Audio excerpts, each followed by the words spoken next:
안녕하세요. 제니퍼의 뻔한 인문학 제니퍼입니다. 여러분은 삼국지의 주인공을 누구라고 생각하시나요? 유비, 관우, 장비 중에 유비일까요? 저는 삼국지의 실질적인 주인공은 제갈량이라고 생각합니다. 삼국지에서 제갈량 등장 전후의 재미와 몰입도가 엄청나게 다르니까요. 유비가 이릉 전투에서 패한 후에 백제성에서 죽음을 맞이했을 때 그때 독자들이 느꼈던 슬픔도 컸을 텐데 유비의 죽음도 오장원의 지는 별과 함께 죽어간 그런 제갈량의 죽음 앞에서 느껴진 독자들의 슬픔을 이기지는 못했던 것 같아요. 비교할 수 없었어요, 저는. 제갈량의 죽음 이후에 삼국지가 재미가 없어지는 게 비단 저 하나뿐만의 이야기는 아닐 것 같은데요.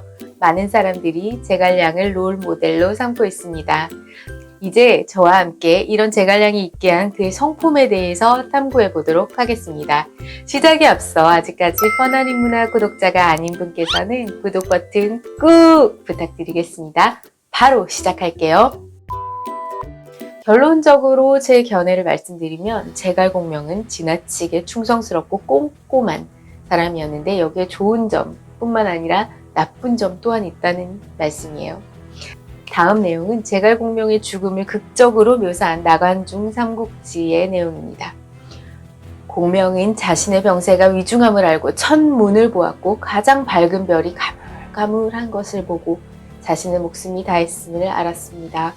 공명은 내 명은 곧 끊어지겠구나 라고 깊이 탄식하다가 수차례 피를 토하며 침상에 쓰러졌습니다. 그 후에 의식을 차린 그는 부축을 받으며 작은 수레에 올라 가경채를 둘러보았습니다. 그리고 하늘을 우러러보며 길게 탄식했죠. 더 이상 전쟁에 나가 도적 조조를 토벌할 수 없게 되었구나. 어찌하여 여기에서 하늘이 끝을 맺으려고 하는가. 그는 군막으로 돌아와 병상에 누워 유서를 쓰고 잠시 후 세상을 떠났습니다. 이때 그의 나이는 겨우 54살, 54세였습니다. 제갈량은 병으로 죽었습니다. 많은 사람들이 여러 기록들을 종합해서 그의 병을 폐결핵으로 추론하곤 합니다. 그의 병세는 아주 심각해 약으로 계속 치료했지만 낫지 않았어요. 그의 삶의 태도는 그의 후출사표에 잘 표현되어 있습니다. 국국진력 사이후이가 바로 그 말이죠. 이를 해석하자면 신은 몸을 굽혀 모든 힘을 다하여 죽은 후에 그만둘 것이며 그 성패의 이롭고 해로움에 대해서는 미리 내다보는데 말지 못합니다. 라는 의미입니다. 우리는 여기서 단순히 그의 열정과 충성을 칭찬하기에 앞서 인간 제갈량의 인간적인 삶과 여기에 나타난 성격을 살펴보도록 하겠습니다. 제갈량은 27살 때부터 54살의 오장원에서 병으로 죽을 때까지 27해 동안 전쟁에 패하면서도 임무를 맡았고 건강이 위독할 때에도 명을 받았습니다. 그는 27해 동안 대부분의 시간을 전쟁터에서 보내게 돼요. 특히 건흥 3년 봄부터 병사한 건흥 12년 가을까지 10년에 가까운 세월 동안 하루도 편안하고 한가로운 시간을 가지지 못했습니다. 공명은 남만을 정벌하기 위해서 승상의 지위임에도 직접 군사를 이끌고 5월에 강을 건너서 불모의 땅 깊숙이 들어갔습니다. 무더위와 독충 그리고 기아에 시달렸으니 그 고생은 이루 말할 수 없을 만큼 힘들었겠죠. 이런 일은 공명의 정신과 육체를 모두 지치게 하는 고달픈 일이었습니다. 그가 6차례 기산에 출병한 것도 그의 체력을 극도로 악화시켰어요. 한 번은 그의 병이 위독해져서 어쩔 수 없이 철군하기도 했습니다. 공명은 장비의 사망 소식을 듣고 대성통곡을 하다가 피를 토하고 땅에 쓰러지기도 했습니다. 여기에서 우리는 그가 자신의 안위를 그리 중요하게 생각하지 않았음을 알 수 있습니다. 예컨대 우리는 오직 선주가 남기신 유업을 받들기 위해서 여러 해 동안 계속 출정해 적과 싸우는데 전력을 다했고 그 결과 피로가 누적되어서 병에 걸린 것입니다. 먼저 군주의 은혜에 보답하기 위해서 이른 아침부터 밤늦게까지 걱정을 했습니다.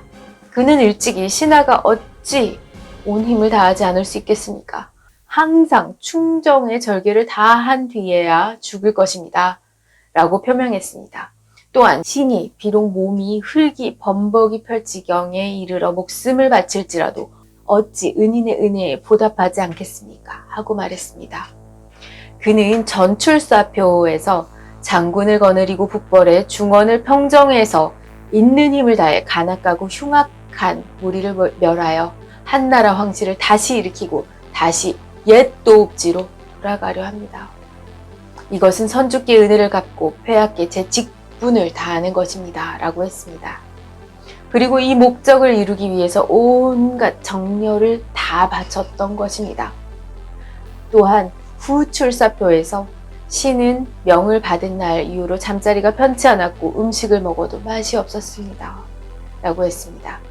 기산에 6번째로 출병했을 때는 꿈속에서도 위군을 쳐부술 계책을 세우지 않은 적이 없었으며 전력을 다하여 충성을 다 바쳤습니다. 폐하를 위하여 중원을 회복하고 다시 한 황실을 일으키는 것이 신의 염원이었습니다. 라고 했습니다. 이상을 종합해보면 제갈량은 유비의 은혜에 보답을 하려는 동기 때문에 더욱 중원을 평정하려는 목표를 정하게 된 것으로 보입니다. 그러나 주관적, 객관적 한계 때문에 전력을 다해 싸운다 할지라도 중원을 회복한다라는 목표를 실현할 방법은 없었던 것 같습니다. 그 결과 좌절감은 커졌고 죄책감은 맹렬한 불길과 같이 일어나고 급기야는 그의 생명까지도 통째로 삼키고 말았던 것입니다. 다음으로 그의 일하는 스타일을 살펴보겠습니다. 밤낮으로 부지런히 일하다는 말은 그가 매일 업무를 보는 시간이 길었음을 의미합니다. 사마의가 촉의 사신에게 제갈량의 업무를 물었을 때 사신은 승상은 아침에 일찍 일어나시고 밤에는 늦게 주무십니다. 벌을 20대 칠 정도의 가벼운 죄를 지은 사람조차 친히 집행하시며 잡수시는 양은 아주 적습니다. 라고 대답했습니다. 뿐만 아니라 제갈량은 아픈 몸을 무리하게 이끌고 영체를 나와서 각 군영을 두루 살폈습니다. 그는 군에서뿐만 아니라 평소에도 그렇게 일을 했어요. 그는 성도에 있을 때 크고 작은 일에 관계없이 모두 직접 결정하고 처리했습니다. 제갈량은 왜 몸소 사소한 일까지 처리하려고 했을까요?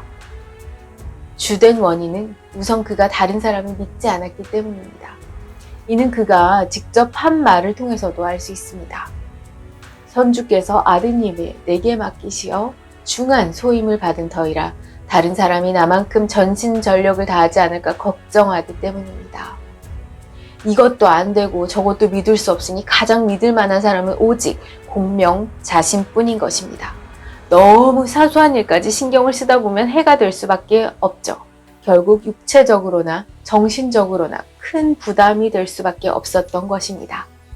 또한 그의 이러한 스타일은 그의 부하들에게도 부담이 됐을 뿐만 아니라 신뢰를 받지 못한다는 불안감을 주기에 충분했습니다. 결론적으로 제갈량은 병으로 죽었다고 말하기보다는 그가 모든 일을 도맡아 처리하다가 피로가 누적이 되어서 죽었다고 얘기하는 것이 나을 것입니다. 극단적으로 말한다면 그가 비록 과로 때문에 죽었지만 실제로는 노력에 비해서 성과는 별로 많지 않다고까지 이야기할 수 있을 것 같습니다. 부하의 죄에 곤장을 치는 것은 아랫사람에게 맡겨도 되지 않을까요? 그는 쓸데없이 정력을 낭비했을 뿐만 아니라 자기가 해서는 안 될 일까지도 다 했기 때문에 죽음을 면치 못했던 것입니다. 그가 54세의 젊은 나이에 병사하지 않았다면 향후에 그가 위나라를 공격해서 승기를 잡을 기회도 더 있지 않았을까요? 우리는 그의 충성과 열정에 감동하며 본받아야 할 것이지만 이와 함께 자신의 열정을 통제하고 일을 적절히 안배해서 자신의 능력 이상의 일을 무리하게 수행하지 않고 건강을 지키며 더 큰 일을 도모해야 할 것입니다. 이상으로 제니퍼의 뻔한 인문학 제니퍼였습니다. 여러분, 영상이 재미있거나 유익했다면 아래쪽에 있는 좋아요 그리고 구독을 꼭 부탁드릴게요. 그리고 알림도 부탁드리겠습니다. 다음에는 더 재미있고 유익한 영상으로 찾아뵐게요. 감사합니다. 여러분, 안녕!